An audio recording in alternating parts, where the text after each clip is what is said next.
하겠습니다. 지난주일 우리는 마태복음 13장에 기록된 7가지 천국 비유 가운데 5번째 밭의 감추인 보아 비유와 6번째 값진 진주를 찾고 구하는 상인 비유를 살펴봤습니다. 이를 통해 천국이 얼마나 귀한 것인지, 그리고 그 최고의 가치인 천국을 발견한 사람은 천국에 초점을 맞추고 살아가게 된다는 말씀을 나눴던 것 같아요. 오늘은 이 천국 비유, 마태복음 13장에 나타나는 천국 비유의 결론 비유라고 할 수 있는데요, 이 그물 비유를 통해 우리를 향한 하나님의 계획과 뜻을 더 깊이 이해하는 시간을 가지고자 합니다. 사모하는 심령마다 성령께서 큰 은혜 주실 줄 믿습니다. 예수님은 마지막 천국 비유에서 천국을 바다에 치고 각종 물고기를 모으는 그물로 비유하셨습니다. 그래서 그물 비유, 그물 비유라고도 하는데요, 예수님 당시 사람들에게 이 갈릴리 호수가 바다처럼 넓게 보였나 봐요. 그래서 성경을 읽어보시면 나가다 보면 갈릴리 바다라고 표현되어 있는 구절들도 있으시죠. 특히나 지도에 마킹되어 있는 저 갈릴리 호수 북쪽 지역인 가버나움과 베세다와 게네사렛 평야 일대 강변은 소문난 황금 어장이었습니다. 그런데 예수님의 제자들 대부분이 이 황금 어장에서 잔뼈가 굵은 베테랑 어부 출신이었던 거죠. 그래서 예수님이 말씀하셨던 그 어떤 비유의 말씀보다 마지막 오늘 본문인 이 기후의 비유가 제자들의 쏙쏙 귀에 이해되고 들어왔을 것 같습니다. 이 그물 비유에서 중요한 키워드 4가지가 있는데요, 저를 따라합시다. 바다, 그물, 물고기, 어부. 바다, 그물, 물고기, 어부입니다. 먼저 첫째, 바다는 세상을 상징합니다. 바다가 세상을 상징한다면 물고기는 뭘 상징할까요? 두 번째, 물고기는 세상 속에 살아가고 있는 사람을 상징합니다. 세 번째, 어부는 하나님이고요. 끝으로 4번째, 어부가 던지는, 하나님이 던지는 그물은 천국 비유니까 당연히 천국을 상징하겠죠. 그런데 이 천국이라는 그물이 세상이라는 바다에 쫙 펼쳐져 있는 동안까지는 이 땅에서 교회의 모습으로 존재하는 것입니다. 이 4가지 의미를 연결해서 오늘 본문을 상고하면 하나님이 우리에게 원하시는 하나님의 뜻이 무엇이고 하나님의 계획이 무엇인가를 발견할 수 있는데요, 47절과 48절 말씀을 보십시다. 또 하늘나라는 바다에 그물을 던져서 온갖 고기를 잡아 올리는 것과 같다. 48절 함께 읽습니다. 시작.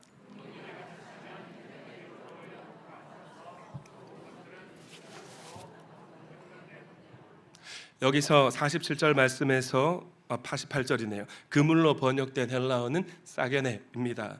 작은 그물이 아니에요.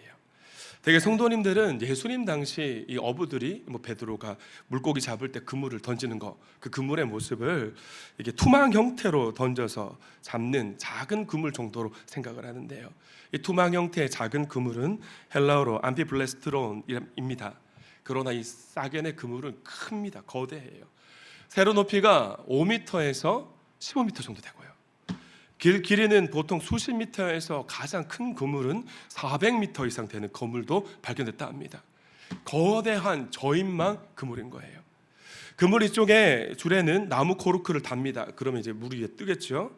그 그물 아래쪽에는 무거운 돌이나 납을 달아가지고 이렇게 쭉 늘리는 거예요. 그럼 그물이 어떤 형태가 될까요? 수면 위에서 수면 아래까지 벽이 되지 않겠습니까? 조업 방식을 말씀드리면 그림으로 보시는 바와 같이 두 척의 배가 그물의 양끝을 잡습니다. 그리고 호수 안으로 들어가는 거예요. 그리고 반원 모양으로 그물을 보시는 것처럼 쫙 펼칩니다. 그리고 육지 쪽으로 해변으로 배를 서서히 몰아가면서 고깃대를 함께 그물 안으로 끌어들이고 마침내 그물을 해변 위로 끌어올려서 물고기 잡는 방식이 바로 복음서가 이야기하는 조업 방식인 겁니다. 그러니까 특정 물고기만 잡힐까요? 아니겠죠. 큰 물고기, 작은 물고기, 좋은 물고기, 나쁜 물고기 할 것 없이 모두 다 싸그리 싹 다 잡히는 그물인 것이죠.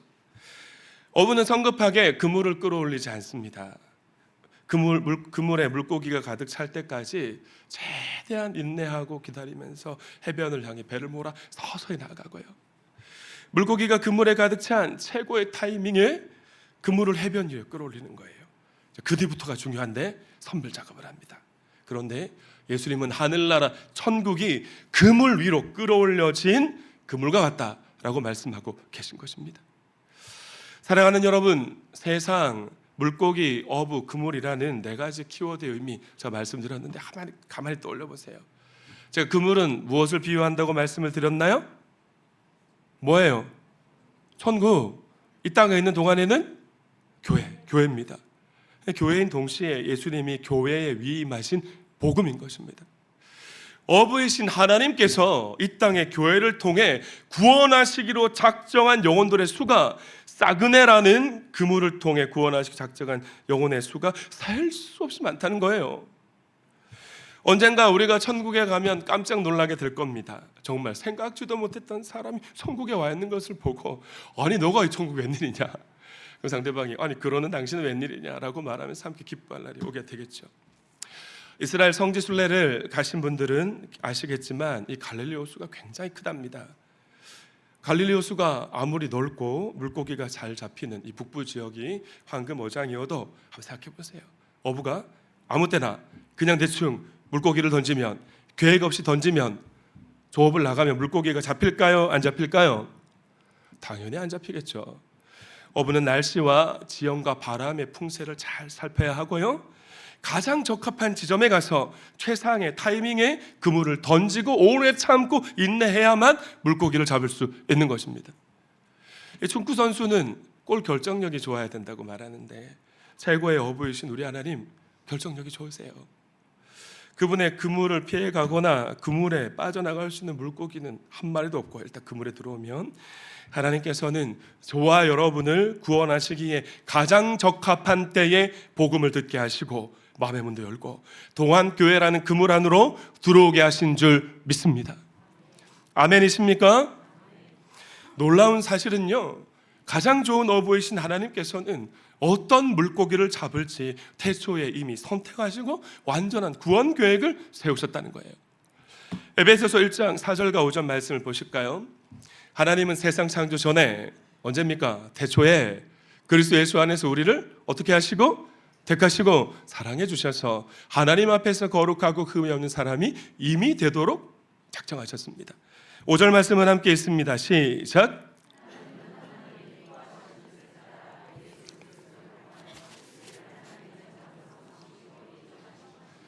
하나님께서는 만세 전부터 태초에 저와 여러분을 선택하셔서 하나님의 자녀 삼으시기로 작정하셨는데, 이것을 신앙 용어로 저를 따라합시다. 예정이라고 합니다. 예정. 동해물과 백두산이 생기기도 전에, 우리가 태어나기도 전부터 하나님이 저와 여러분을 하나님의 자녀 삼으시려고 선택하시고 예정하시고 계획하신 줄 믿습니다. 심지어 로마서 5장 8절은 이렇게 말씀하고 있어요. 그러나 우리가 아직 죄인 되었을 때에 그리스도께서 우리를 위하여 죽으셨습니다. 그리하여 하나님께서는 우리들에 대한 자기의 사랑을 실증하셨다. 과거에 제가 탕자처럼 살아가던 때가 있었다고 고백 드렸었잖아요. 회심하고 돌아와서 왜 말씀을 읽을 때 송이꿀보다 달다는 말씀 구절이 있는데, 이 말씀을 읽는데 어찌나 눈물이 나던지요. 과거에 저와 여러분은 어떤 사람이었습니까? 하나님을 하나님으로 인정해 드리지 않거나 하나님을 하나님 대접해 드리지 않으면서 하나님을 싫어하고 하나님께로 인도하는 복음을 불편해하고 거절하던 사람이었습니다. 그럼에도 불구하고 우리 하나님께서는 그런 우리를 사랑하셨습니다. 2000년 전 하나뿐인 아들을 이 땅에 보내셨고요, 이 땅에 오신 예수님께서는 그런 우리를 위해 구원하시기 위해 십자가 위에서 기꺼이 피 흘려 주셨습니다. 아멘이십니까? 여러분, 이 이야기, 이 말씀을 들을 때 우리 가슴이 뛸 수 있었으면 좋겠어요. 그런 우리였습니다. 하나님을 싫어하고 거절하던 우리였다는 것이에요. 그랬던 우리가 우리를 위해 흘리신 예수님의 보혈의 피 때문에, 그 보혈의 피가 저와 여러분을 향한 하나님의 사랑이 얼마나 큰지를 확인할 수 있는 증거라고 말씀하고 있는 것입니다. 하나님께서는 저와 여러분을 이만큼 사랑하시는 줄 믿습니다. 아멘. 내가 하나님을 믿지 않았던 그때에도 여러분 가만히 떠올려 보세요. 나를 전도하려고 애쓰는 사람들이 나에게 다가와서 관계 맺으려고 할 때 멸시하고 거절할 때도 하나님 한없는 은혜와 사랑으로 마치 최고의 어부이신 하나님이 배를 몰고 해변으로 나아가는 것처럼 기다리고 계셨습니다. 그렇게 끊임없이 우리 마음의 문을 두드리시면서 프로포즈 해보시다가 저와 여러분을 구원하시기에 가장 적합한 때에 구원하신 것입니다. 그래서 우리는요, 내가 원하든 원하지 않든 하나님의 그물에 걸린 물고기라는 거예요. 그런데 여러분 생각해 보세요. 물고기가 싹 안에 그물 안에 처음 들어왔을 때 처음에 그물에 들어온 거 알까요, 모를까요? 좀 모를 것 같아요. 저는 제가 물고기가 아니어서 잘 모르겠습니다만, 그런데 한참 신나게 막 헤엄치고 다니는데 이게 뭔가 이상한 거예요. 어느 지점에 가면 그물에 탁탁 부딪히고 그물 안쪽으로 다시 들어오게 되는 겁니다. 물고기가 자유롭게 헤엄치고 있는 것 같지만 사실 누구의 통제를 받고 있기 때문에 그런 것입니까? 어부의 통제, 하나님의 통제를 받고 있기 때문에 그런 거예요. 그래서 그물 안으로 들어온 물고기들은 이전처럼 못 사는 겁니다. 예수 믿고 나서부터 생기는 현상이 하나 있습니다. 과거처럼 내 마음대로 막 살고 싶은데 그게 잘 안 되는 거예요. 옛날에 그렇게 재미있던 것이 더 이상 흥미를 잃게 되고요. 지난 주간 제가 목자 컨퍼런스 스텝으로 섬겼지 않습니까? 근데 그 간증 시간에 한 목녀님이 그러시더군요. 이혼하고 우울증 찾아와서 술독에 빠져 살았는데 예수님 영접하고 나니까 술을 마셔도 그렇게 유쾌하지 않고, 안 그랬는데 말술이었는데 술만 마시면 속이 안 좋더랍니다. 옛날처럼 이상한 장소에 가서 춤추고 노래하면 마음이 불안하거나 머리가 아파서 계속 그 자리에 있을 수가 없는 거예요. 제가 생명의 3시간에 한 번씩 말씀을 드리는데, 저와 제 아내가 과거 청년 시절에 나이트 가서 노는 걸 좋아했습니다. 뭐 다른 그게 아니라 그 분위기가 좋았어요. 제가 이제 전도사가 된 이후에, 여보, 제가 호기심 많잖아요. 우리 나이트 클럽에 한번 가볼까? 그래서 갔습니다. 근데 5분도 못 있겠더라. 머리가 아파서. 또 옛날에는 뻔뻔하게 거짓말도 잘했는데 이제는 가슴이 두근두근합니다. 왜 그럴까요? 최고의 어부이신 하나님께서 말씀의 그물로, 성령의 그물로 나를 하나님께로 끌어당기고 계시기 때문인 줄 믿습니다. 그래서 이제 막 더 이상 내 마음대로 살 수가 없는 거예요. 나를 구원하신 하나님의 섭리 안에, 통제 안에 살아가게 되는 겁니다. 저와 여러분은 사랑과 은혜가 풍성하신 하나님의 통제와 질서 안에 있는 하나님의 자녀입니다. 아멘. 그런 우리가 이렇게 말하면 하나님 얼마나 섭섭하시겠어요. 나도 세상 사람들처럼 폼나게 신나게 살고 싶은데 하나님이 날 왜 이렇게 억압하시나, 통제하시나, 피곤하다. 불평하면 된다, 안 된다? 안 되는 거예요. 로마서 12장 2절은 이렇게 말씀하고 있습니다. 함께 읽습니다. 시작.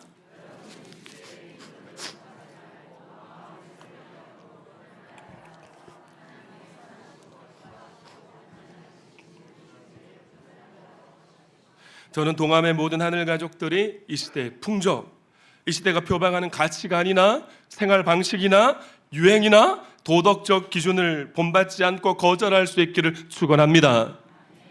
날마다 말씀과 성령으로, 능력으로 우리의 생각과 마음이 새로워져서 하나님의 자녀답게 하나님의 명예를 지키면서 살아갈 수 있었으면 좋겠습니다. 왜 그래야 될까요, 여러분?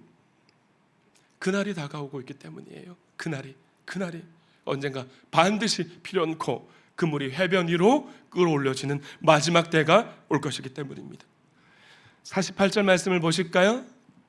그물이 가득 차면 해변에 끌어올려 놓고 그랬습니다. 언제 그물이 해변 위에 끌어올려진다고 말씀하나요? 그물이 가득 차면. 우리는 생각할 때 그물이 아직 안 찼어, 예수님이 아직 안 오실 거야, 그렇게 생각하지만 그물은 반드시 가득 차게 됩니다. 근데 여기 보면 엄청난 물고기 떼가 한꺼번에 그물 안으로 들어온 때가 있어요. 이때가 영적인 부흥기죠. 성령님이 예루살렘 마가 요한의 다락방에 강림하시자 한 번에 3,000명이 예루살렘 교회라는 그물 안으로 거침없이 들어왔습니다. AD 313년에 로마 황제 콘스탄틴 대제가 밀라노 칙령을 내려서 기독교를 국교로 공인했을 때, 16세기 마틴 루터가 오직 성경, 오직 믿음이라는 캐치프레이즈로 종교 개혁을 시작했을 때, 18세기 초에서 19세기 초까지 100년의 시간 동안 미국 전역에서 대각성 운동이 들풀처럼 일어났을 때, 1907년 대한제국 평양 장대현 교회 성령의 바람이 그때 강력하게 불었던 거예요. 수많은 물고기떼들이 하나님이 펼쳐 놓으신 그물에, 복음의 그물에 교회 안으로 거침없이 들어왔던 겁니다. 자, 그런데 언제나 그렇게 거침없이 들어오지는 않죠. 복음의 그물에 온갖 맛있는 미끼를 가득 넣어서 활짝 펼쳐놓고 기다려도 영혼이라는 물고기가 들어오지 않는 때가 있습니다. 그때가 바로 마지막 그날이 임박하고 있다는 신호인 거죠. 오래전 고옥하는 목사님이 주관하시는 신학생을 위한 제자훈련 포론에 참여한 적이 있습니다. 그때 옥 목사님이 이런 말씀을 하시더라고요. 1970년대부터 1980년대까지 우리가 목회할 때는 교회 간판만 걸어놓고 예배당 문만 열어놓으면 사람들이 구름대처럼 몰려왔다. 우리 장로님 권사님들 과거에 그러셨잖아요. 우리 동암교회 성도님들 얼마나 매주마다 많은 분들이 등록하셨습니까? 옥 목사님 말씀하시길 우리는 복받은 세대였다. 그러나 지금은 그렇지 않지 않은가. 앞으로 여러분이 목회하게 될 괴물 같은 시대가 오고 있는데 너무나 두렵고, 그런 여러분이 나는 너무나 측은하고 안쓰럽다. 오늘날이 바로 그런 시대입니다. 오늘날 이 땅에 많은 교회가 힘들어하고 이러다 유럽 교회들처럼 쇠퇴해서 문 닫는 게 아닌가, 많은 목회자들이 염려하는데요. 지난 주간 러브재팬 단기 봉사 선교 기간 중에 노방 전도를 하다가 문득 이런 생각이 들었습니다.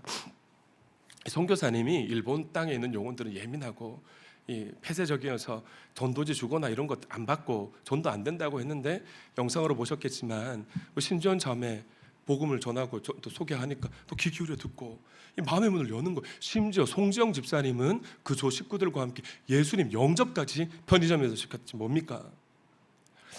이 일본이 예수 믿기 힘든 척박한 땅이라고들 말씀하시지만 가만히 생각해 보니까 대한민국 서울도 만만치 않은 거죠.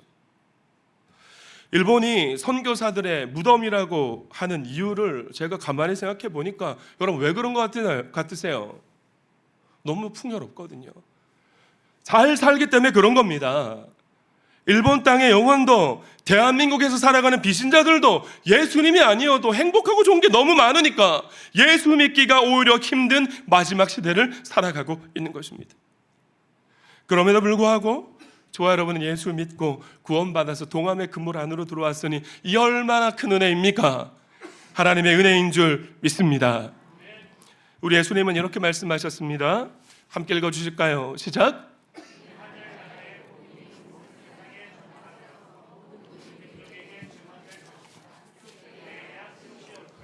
교회라는 그물에 물고기가 가득 차서 그물이 해변으로 끌어올려지는 때가 바로 이때입니다. 이때는요, 범죄한 인류 역사가 끝나는 날이고요, 세상이 종말을 맞이하는 날입니다. 그러나 그리스도 예수 안에 있는 저와 여러분에게는 사랑하시는 예수님과 함께 영원토록 행복한 천국에서의 삶이 시작되는 날인 거예요. 할렐루야. 여러분 그날을 기대합시다. 고대합시다.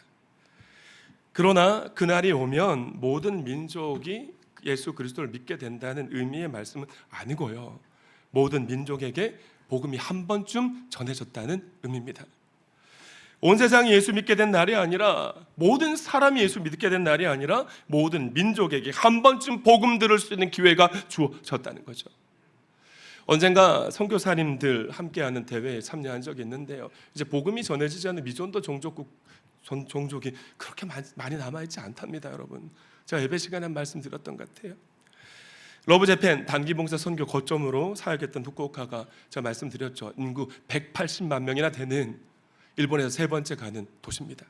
그런데 일본에 방문해서 선교사님 얘기 들어보니까요, 하나님을 신화로 믿지 않고 하나님을 하나님 대접해드리면서 진짜 예수 그리스도를 믿는 진짜 구원받은 성도는 500명도 채 되지 않는다는 거예요. 0.0028%더라고요. 그걸 제외한 99.99%의 사람들이 지옥을 향해 사단 마귀에게 그냥 잡혀서 이 땅 살아가는 동안 전전긍긍하다가 마지막 지옥불에 떨어지는 전속력으로 그렇게 살아가고 있는 겁니다. 그런데 놀랍게도 우리 배은주 권사님 선교보고 하셨던 것처럼 그런 일본 땅에도 1549년에 복음이 전해졌다는 것. 1557년에 도요토미 히데요시가 기독교 금령을 선포해버린 거예요. 그런데 이후 무려 250년 동안 어마어마한 박해가 있었고요. 그래서 약 3만 명 안팎의 사람들이 학살당했습니다. 순교를 한 거죠. 그 나가사키 순교지에 방문했을 때 우리 아이들이 충격을 받더라고. 그럼에도 불구하고 숨어서 신앙을 지킨 그리스도인들이 있었더라. 일본 땅, 일본 민족에게 복음이 전해졌습니까? 안 전해졌습니까? 전해졌죠. 그런데 그들은 예수 믿고 구원받을 기회가 주어졌지만 대부분 일본 사람들이 거절하고 만 것입니다. 제가 무슨 말씀을 드리고 있습니까? 하나님이 정하신 구원의 시간, 때가 있다는 거예요. 역사는 그냥 무한대로 이어져서 흘러가는 것이 아니라 역사를 시작하신 하나님께서 범죄한 인류 역사를 끝내시고 이 땅에 영원한 하나님 나라를 완성하시려고 이 땅에 다시 오시는 재림의 복음, 그 복음을 여러분 진짜 믿으실 수 있었으면 좋겠습니다. 살아가시는 주님이 이 땅에 다시 오시는 그날을 손꼽아 기다리면서 학수구대하는 슬기로운 동암의 모든 성도님들 될 수 있기를 축복합니다. 그러면 종말의 날, 그날에 무슨 일이 일어날까? 48절 말씀 함께 읽습니다. 시작.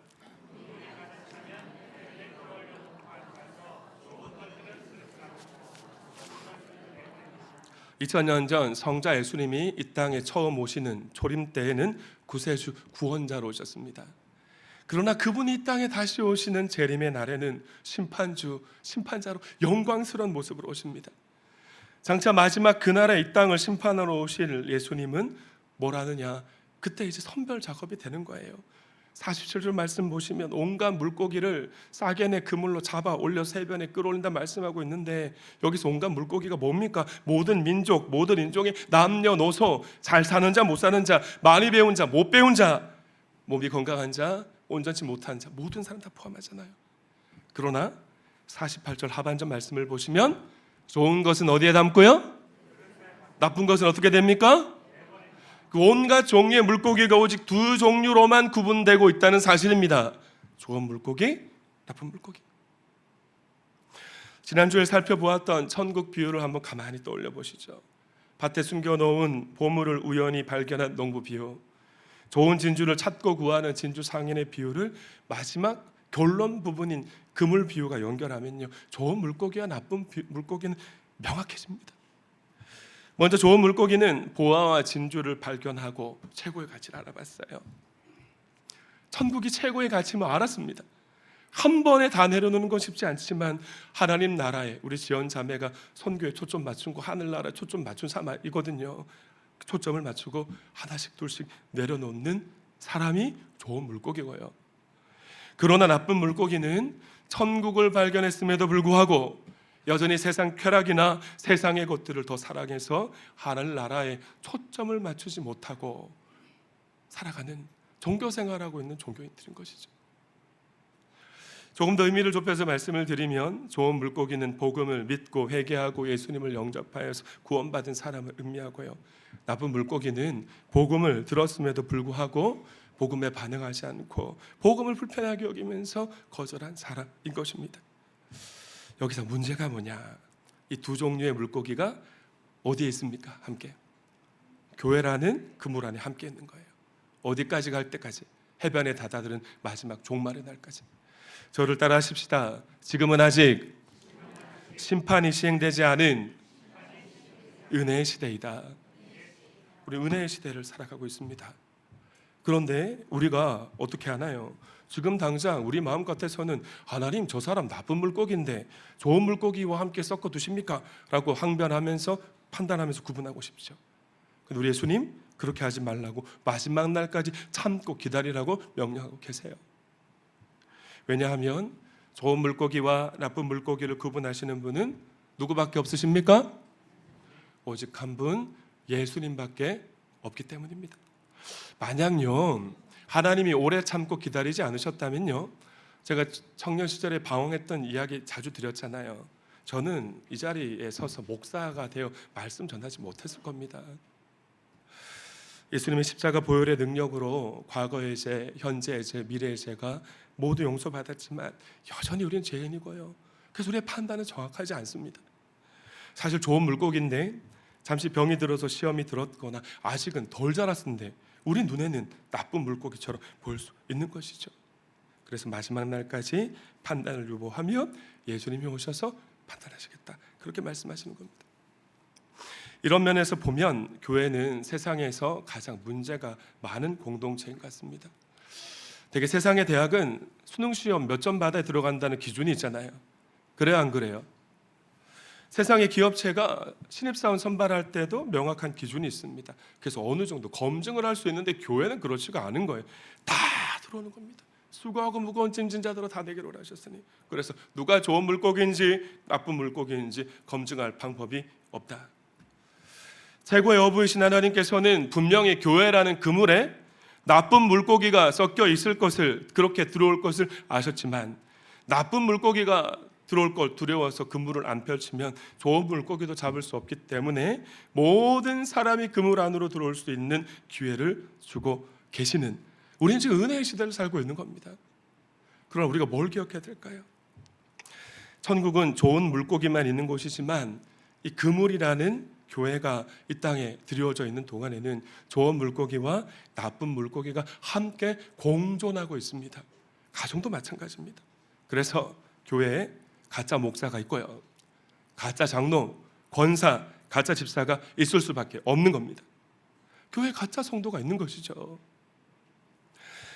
원래 불완전한 사람들이 모인 공동체니까 예수 믿고 은혜 받아서 조금 변했다고 하지만 우리를 가만히 들여다보십시오. 아직도 옛사람의 기질은 에고가 펄펄 살아있잖아요. 아내에게 얼마나 상처를 주고 남편의 자존심을 얼마나 갉아먹는 우리의 모습입니까?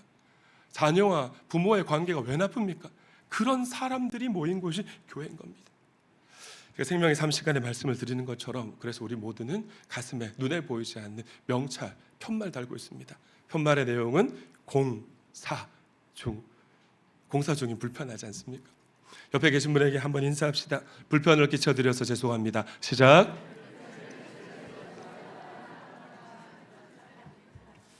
사랑하는 도안가족 여러분, 그런 교회에 필요한 것이 있다면 뭘까요? 사랑이고 인내입니다. 서로 불쌍히 여겨주시기 바랍니다. 절대로 나쁜 물고기 때문에 위축되거나 시험들 필요가 없고요, 실족해서는 안 됩니다. 절대로 죄인인 우리가 해서는 안 되는 말이 어떻게 저런 사람이 교회에 나오냐, 저 사람 꼴보기 싫어서 교회 못 나오겠다, 목장 안 나갈래, 저 사람이 목사야? 저 사람이 장로야, 목자, 목녀, 이 얘기하는 거 아니겠어요? 절대로 사람 때문에 인생의 물줄기를 바꾸지 마시기 바랍니다. 왜 그렇게 해야 됩니까?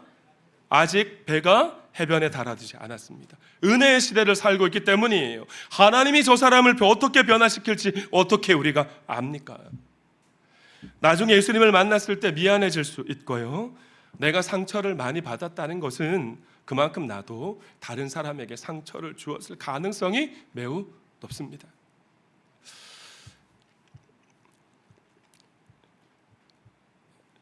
교회의 머리가 되신 우리 주님, 형편없는 문제 아들을 데리고 전국체전에 나가서 메달을 따는 유능한 감독처럼 우리 같이 애고 충만한 죄인들을 예수 그리스도의 몸인 동함의 한 몸 공동체로 셨고요, 각자 한 번 하면 다 만족했습니다.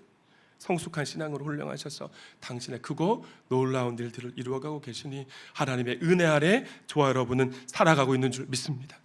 하나님이 우리를 변화시키시고요, 구원을 완성하실 겁니다. 49절과 50절 말씀을 보실까요?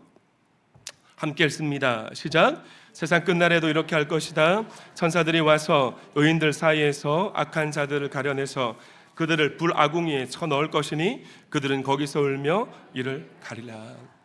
여기서 우리의 가슴을 아프게 하는 구절이 있습니다. 49절 말씀 보시죠. 어디에서 악한 자들을 가려낸답니까? 의인들 사이에서 악한 자들을 가려낸대요. 의인처럼 보이는 악인이 교회 공동체 안에 있다는 것입니다.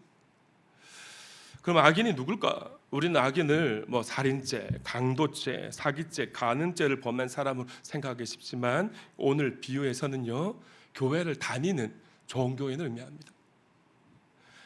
어떻게 하다 보니 교회라는 그물에 들어왔습니다.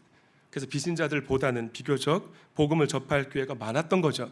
그럼에도 불구하고 끝까지 복음을 안 믿은 사람인 거예요. 밤에 운전할 때 다른 차들이 헤드라이트 다 켜놓고 있고 가로수 불빛이 환하니까 내 차 헤드라이트 불빛 꺼져 있음에도 불구하고 다 밝으니까 나도 켜놓고 있는 것처럼 우리가 착각할 수 있다는 거죠. 교회 와서 좋은 물고기들과 함께 찬송도 부르고 말씀도 듣고 교제도 하고 때로는 봉사도 하다 보니까 내가 진짜 물고기라고, 좋은 물고기라고 착각할 수 있는 것인데, 실상은 예수 그리스도의 십자가와 부활의 복음 앞에 단 한 번도 깨어져 버린 적이 없는 사람이 있다는 거예요. 하나님께서는 수많은 기회를 주셨음에도 불구하고 진심으로 회개하지 않는 사람을 오늘 그물교회에서 악인이라고 말씀하고 있는 겁니다. 그런 우리에게 기회가 주어져 있는 거죠. 그러나 용서하고 들어주십시오. 마침내 최고의 어무이신 예수님께서 하나님이 이끌어 가시는 고깃배가 해변에 도착하는 마지막 심판날 어떤 일이 일어납니까? 물고기가 다 그물에 끌어지고 올려지고 좋은 물고기, 나쁜 물고기 구분되는 날이 온다. 진 목사가 하는 말입니까? 누구의 말씀입니까? 예수님이 하신 말씀입니다, 여러분. 너무나 불편하게 할 수 있는 말씀이어서 제가 지난 주일 연합 예배 시간에 이 새 비유가 세트인데 이 말씀을 전하진 않았어요. 새벽에 기도할 때 성령님께서 책망하시는 겁니다. 진 목사, 너 성도들 말씀 전할 때 불편해할까 봐 복음의 정수를 전하지 않으면 되겠니? 너는 사람에게 좋게 하게 하랴 나에게 좋게 하랴, 너가 사람의 기쁨을 구한다면 나의 종이 아니다라고 주님이 책망하시는 거죠. 그래서 바울 사도가 20년 역사와 전통을 가진 로마 교회에 편지하면서 아주 엄중하게 경고한 것입니다. 귀 있는 자는 성령이 하시는 말씀을 들으셨으면 좋겠어요. 낮에와 같이 단정 행하라. 방탕하지 말고, 술 취하지 말고, 음란하지 말고, 쟁투하고 시기하지 말고 오직 그리스도 예수의 옷을 입으라. 예수를 믿는다고 교회를 드나들면서도 잘못된 물고기가 너무나 많은 로마 교회에 복음을 다시 전해야겠다는 심정을 성령님이 바울 사도에게 주셨던 것입니다. 그런데 이것이 비단 2000년 전 로마 교회의 문제이기만 할까요? 오늘 한국 교회 안에도 복음을 제대로 모른 채 종교의식에 의식해줘버린 무늬만 크리스천이 얼마나 많습니까? 우리 교회 성도님들 가운데에는 나쁜 물고기가 한 사람도 없을 줄 믿습니다만 오기 시간 성령님께서 아무개야 너 나쁜 물고기야 라고 레마의 음성을 들려주신다면 괜찮습니다. 왜요? 아직은 은혜의 시대니까. 우리가 믿는 하나님은 세상의 잡신들처럼 우리의 어떠함 때문에 삐지시거나 벌 주시는 분이 아니라 우리의 있는 모습 그대로 받으시고 아름다운 주님의 형상으로 변화시켜 나가시길 원하시는 참 좋은 분이시기 때문입니다. 아멘. 그래서 정직하게 자신의 영적 상태를 주님 앞에서 점검하실 수 있으면 좋겠어요. 말씀을 맺습니다. 대부분 성도님들이 천국을 어떻게 생각하십니까? 죽은 다음에 가는 곳이라고 생각하잖아요. 맞기는 맞습니다. 그러나 한 번 더 저를 따라 하실까요? 그러나 천국은 이 세상에서부터 시작되는 나라다. 왜냐하면 천국이란 장소의 개념이 아니라 살아가는 주님과 관계 개념이고요. 주님께서 말씀으로 다스리시는 통치의 개념이기 때문에 그렇습니다. 내 주 예수 모신 곳이 그 어디나 하늘나라인 줄 믿습니다. 우리 하늘나라에 한번 여러분 지금도 잘하고 계신 분들이 대부분이시지만 초점을 맞추고 한번 살아보십시다.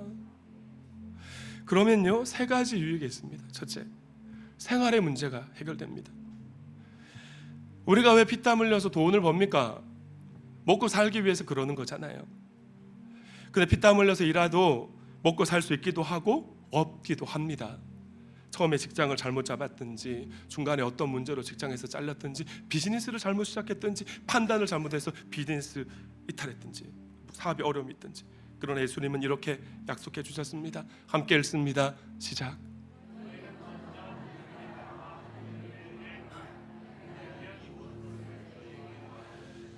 이 얼마나 수지 맞는 일인지. 두 번째, 자녀들이 잘 됩니다. 성경을 보면 구약의 말씀들은 특히나 다 자녀에 대한 복이에요. 우리가 왜 피땀 흘려서 돈을 법니까? 자녀 교육시키려고 그러는 거잖아요. 그런데 우리가 아무리 돈을 많이 벌어서 인류 과외를 시키고 좋은 대학에 들여보내도 반드시 자녀가 잘 되리라는 보장이 없다는 거예요. 과거 제가 차세대 사역할 때 부모님으로부터 오는 압박을 이기지 못해서 자녀가 정신질환을 겪는 애도 있었고요. 심지어 손목을 긋는 자살 시도까지 하는 애도 있었습니다. 제 군대 동기 녀석 한 녀석은 부모님이 잠원동에 있는 빌딩 하나 물려줬는데 자기가 노력해서 얻은 것이 아니니까 쉽게 탕진해버리고 인생이 엉망이 돼버렸습니다. 그러나 시편 37편 25절 이렇게 약속하고 있습니다. 함께 읽습니다. 시작.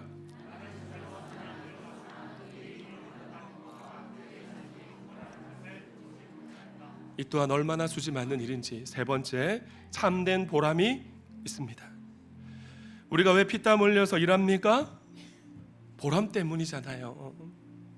어느 정도 돈 벌 때까지는 먹고 살기 위해서 일하고 자녀 때문에 일하지만 일정 수준이 넘으면 그때부터는 보람 때문에 일하는 겁니다. 근데 돈이나 명예나 직위가 주는 보람은 오래가지 않는 것 같습니다. 참된 보람이 언제 오는가? 인생의 목적 따라 살아갈 때 옵니다. 우리 예수님 이렇게 말씀하셨잖아요. 마태복음 20장 28절 함께 읽습니다. 시작.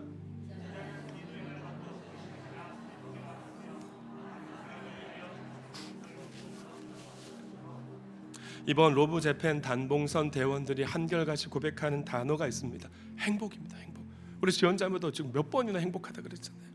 초등부 어린이 송태준부터 김강수 장로님 이르기까지 너무 행복합니다. 단봉선 한 거 저 후회하지 않습니다. 너무 보람찬 일정이었습니다. 사실 고생 바가지하고 왔거든요. 근데 왜 이런 고백을 할까요? 섬기러 왔기 때문에 그런 것입니다. 지난 주간 저희 부부가 제55차 목자 컨퍼런스 스텝으로 섬기고 왔잖아요. 목자 목녀님들보다 더 일찍 일어나서 섬겼고요. 잠시도 쉴 틈 없이 정신없이 일했습니다. 그런데 여러분, 각 교단에서 노회장 이상 총회장 뻘 되시는 목사님들이 앞치마를 두르고요. 어떻게든 목자 목녀 목부님을 행복하게 해주시려고 그렇게 섬기셨습니다. 송거선 목사님하고 만나 대화 나누는데 좀 너무 행복했고요. 너무너무 피곤한 거예요. 그런데도 입술에는 행복하다, 감사하다 함께 할 수 있었어요. 포항에서 오신 은퇴를 몇 년 앞두고 계신 목사님, 가정교회 전환하고도 전통교회 목사 때를 벗지 못하고 옷을 벗지 못했는데 섬김의 자리에 초대하는 거 순종해서 오셨는데 함께 섬기다 보니까 마지막 후 모임할 때 눈물을 펑펑 쏟는 거예요. 제가 전통교회 목사 때를 벗지 못했습니다. 그래서 성도들이 행복하지 못했는데 내가 섬기니까 하나님을 내가 이곳에서 만난 것 같아 눈물을 막 쏟으시는 거죠. 왜 이런 일을 합니까? 섬김을 받는 사람보다 섬기는 사람이 더 행복합니다. 인생의 목적이니까. 우리가 어떻게 살 때 잘 사는 삶이고 수지 많은 삶이겠습니까? 옆에 계신 분에게 마지막으로 인사합시다. 하늘나라에 더 초점을 맞추고 살아봅시다. 시작. 그렇게 살아가는 저와 여러분에게 우리 주님은 첫째, 먹고 사는 문제를 해결해 주시고요. 둘째, 우리가 그토록 소망하는 자녀들이 잘 되는 복을 주시고, 세 번째, 참된 보람을 얻게 하실 것입니다. 그 하나님께 미리 감사하며 영광의 박수.